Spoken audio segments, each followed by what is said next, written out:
Another important precondition for English colonization was the defeat of the Spanish Armada. So the execution of Mary, combined with continuing sea dog piracy against Spanish shipping, finally put the Spanish over the edge. They could no longer handle it. So the King of Spain, Philip II, resolved to crush Protestant England, and in 1588 assembled a huge armada, at this time the largest European amphibious invasion force ever comprised. About 130 ships, 8,000 sailors, and at least 18,000 soldiers. The English Navy was much smaller, had about 30 ships, but they were faster.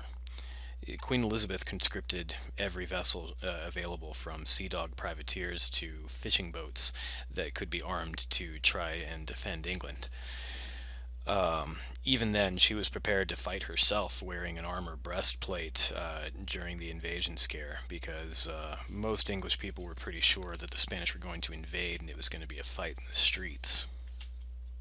Unfortunately for the Spanish, it didn't work out that well. The Armada went through the English Channel and fought a series of battles with the English Navy, and then headed for the Netherlands to pick up more troops to use in the invasion. Around that point, a freak storm caught the Spanish ships, destroying more than 50 of them and killing about 20,000 of the members of the invasion force. The remainder of the Armada limped back to Spain, its mission a failure. So the Spanish never quite recovered from this massive loss. After the defeat of the Armada, England began to get the upper hand in its kind of off and on wars with Spain. And starting at this time, 1588, when the Armada was defeated, Spain began a very long and slow decline in its wealth and power that continued through the 18th and 19th centuries, that it never recovered from. Its naval power was significantly diminished, and that opened up sea routes for English vessels as well as vessels from other European countries that could traverse the Atlantic without worrying so much about Spanish domination, the Spanish Navy, and Spanish claims in North America. So again, with the Armada defeated, that made it a lot easier to travel at sea on the Atlantic Ocean. Even before, though, the defeat of the Armada, there were English people trying to lobby Queen Elizabeth to make a more concerted effort to colonize some part of the New World, preferably the northern part of North America. Two of those people were Sir Humphrey Gilbert and Richard Hakluyt, also Sir Walter Raleigh. All of these people were friendly with the Queen. In 1583, Humphrey Gilbert was given royal permission to start a colony, intending to settle nearby present-day Rhode Island. He tried twice, but landed too far to the north in what's now Newfoundland. He did claim that territory for England, though, despite losing his largest vessels. In his next trip, his ship vanished, and he was never heard from again. The English had this problem with their explorers disappearing in the 16th century. The following year, in 1584, Richard Hakluyt lobbied the Queen, convincing her that the goods and resources in North America were too valuable to ignore. With Walter Raleigh, they persuaded Elizabeth to renew Gilbert's mission under Raleigh's supervision this time. And Walter Raleigh led a flotilla of ships to the outer banks of present-day North Carolina at Roanoke Island. So Raleigh named the territory Virginia after Elizabeth. There's Walter Raleigh there. uh, named after Elizabeth, the Virgin Queen, and he met what he thought were friendly Native Americans, but the chief of the Algonquian-speaking Indians in that area, Wingina, had his own plans, probably hoping to acquire technology and weapons to give him an advantage against other Indians. This was a mistake natives made again and again. This idea that these newcomers, the Europeans, are people who can be used for their access to technology and trade. A lot of natives made that miscalculation that they could use Europeans against other natives, usually a mistake.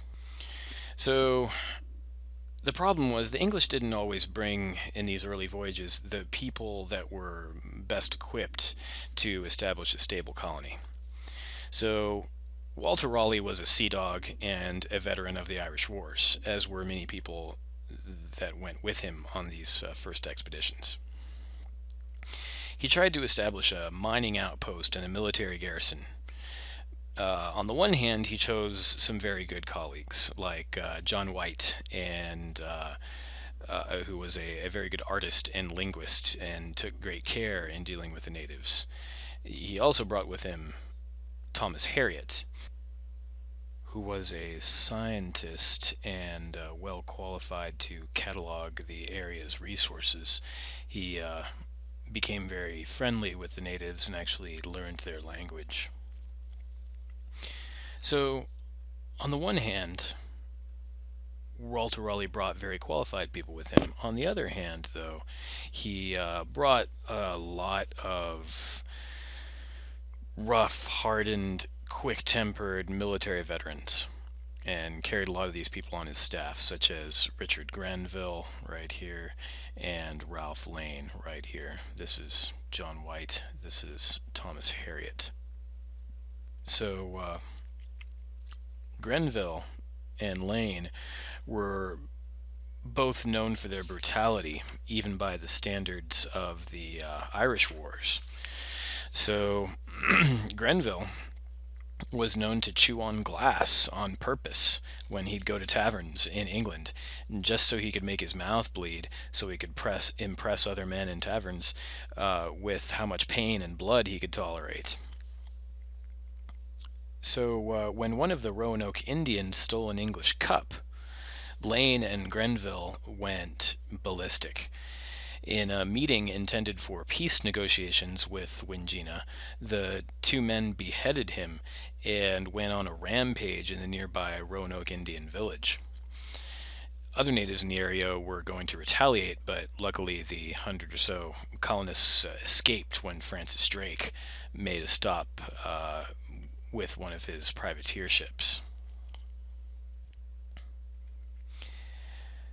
But Raleigh was not so ready to give up. He sponsored one more expedition in 1587. That last one had been in 1584-85. Raleigh tried again in 1587. Again, sent a little over 100 colonists to the same general area, this Outer Banks of North Carolina. And this time, though, he put John White in charge and sent along married couples with children in order to try to foster stability. The new colony, though, had tense relations with the natives because of what had happened 3 years earlier. But White was very good at diplomacy and was able to kind of calm those tensions. Unfortunately, the English were not able to accomplish self-sufficiency. They were dependent on supplies from England as well as trade with the Native Americans in order to survive in terms of food. John White felt it was necessary by 1588 to go back to England to bring more colonists and more supplies. So he took off, leaving the colony behind in 1588. His vessel, by the time he got back to England, was conscripted into the defense of England against the Spanish Armada. So White was not able to return until 1590. When White returned, he found no trace of the colony. It had been abandoned and pillaged. No one knows what happened to the colonists. White reported that what he found was the word Croatoan carved on a tree outside the abandoned village. No one knows exactly what happened to them, but there's several hypotheses. One, they were attacked and killed by natives. Two, they were killed by Spaniards, who might have been passing through the area nearby at sea. Three, they died due to drought or famine or disease, in addition to drought and famine. We do have tree ring evidence from the area that indicate that the 1580s and 90s were the driest period for that part of North Carolina in over 700 years prior to 1588. Four, the colonists abandoned the colony and then were killed by Indians either to the north or to the south. Five, the folks abandoned the colony and went to go live with Indians. My suspicion, based on the evidence, is that there were some colonists killed in Indian attacks while the survivors of those attacks went to go live with natives and integrated into native society. Algonquian natives had adult adoption rituals that would have accommodated such an action. And by the time English colonists made it back to the east coast of North America, anyone who had survived the Roanoke colony, if there were any survivors, would have died of natural causes by that point, by 1607, most likely. So, or they would have been so far away from Jamestown that there would have been no way to communicate by 1607. And of course, the people would have died of natural causes if there were any Roanoke survivors. That's my thought about what might have occurred to them. John White did make a series of renderings and watercolors of what he encountered in the Roanoke colony. So look at these and indicate what you think White considered important about the natives. What did he take note of and what did he not take note of? How would English people have thought about natives as a result of this? So when you get a chance, go to the discussion board and respond to those questions based on these watercolors and engravings. So the conclusion here is that England throughout the 16th century failed to colonize North America no matter how hard it tried. So Queen Elizabeth became very disgusted with the efforts to colonize. She was very embarrassed about the North American failures and upset about them. They were expensive and embarrassing failures. So after John White got back from his from North America, when he discovered that the Roanoke colony had been abandoned or destroyed, Elizabeth after that declined to fund any more colonization efforts until her death. So despite being very successful in defeating the Armada, by 1600 England was still not playing the colonization game that Spain and Portugal had been doing for more than a century and making a ton of money off of. Even France and Russia had begun to expand their territory more aggressively by the early 17th century. And England, as a contrast, was way behind in the dust. So the next English king, after Elizabeth passed on, the next English king, James I, would take a somewhat different approach to try to get England into a more competitive position.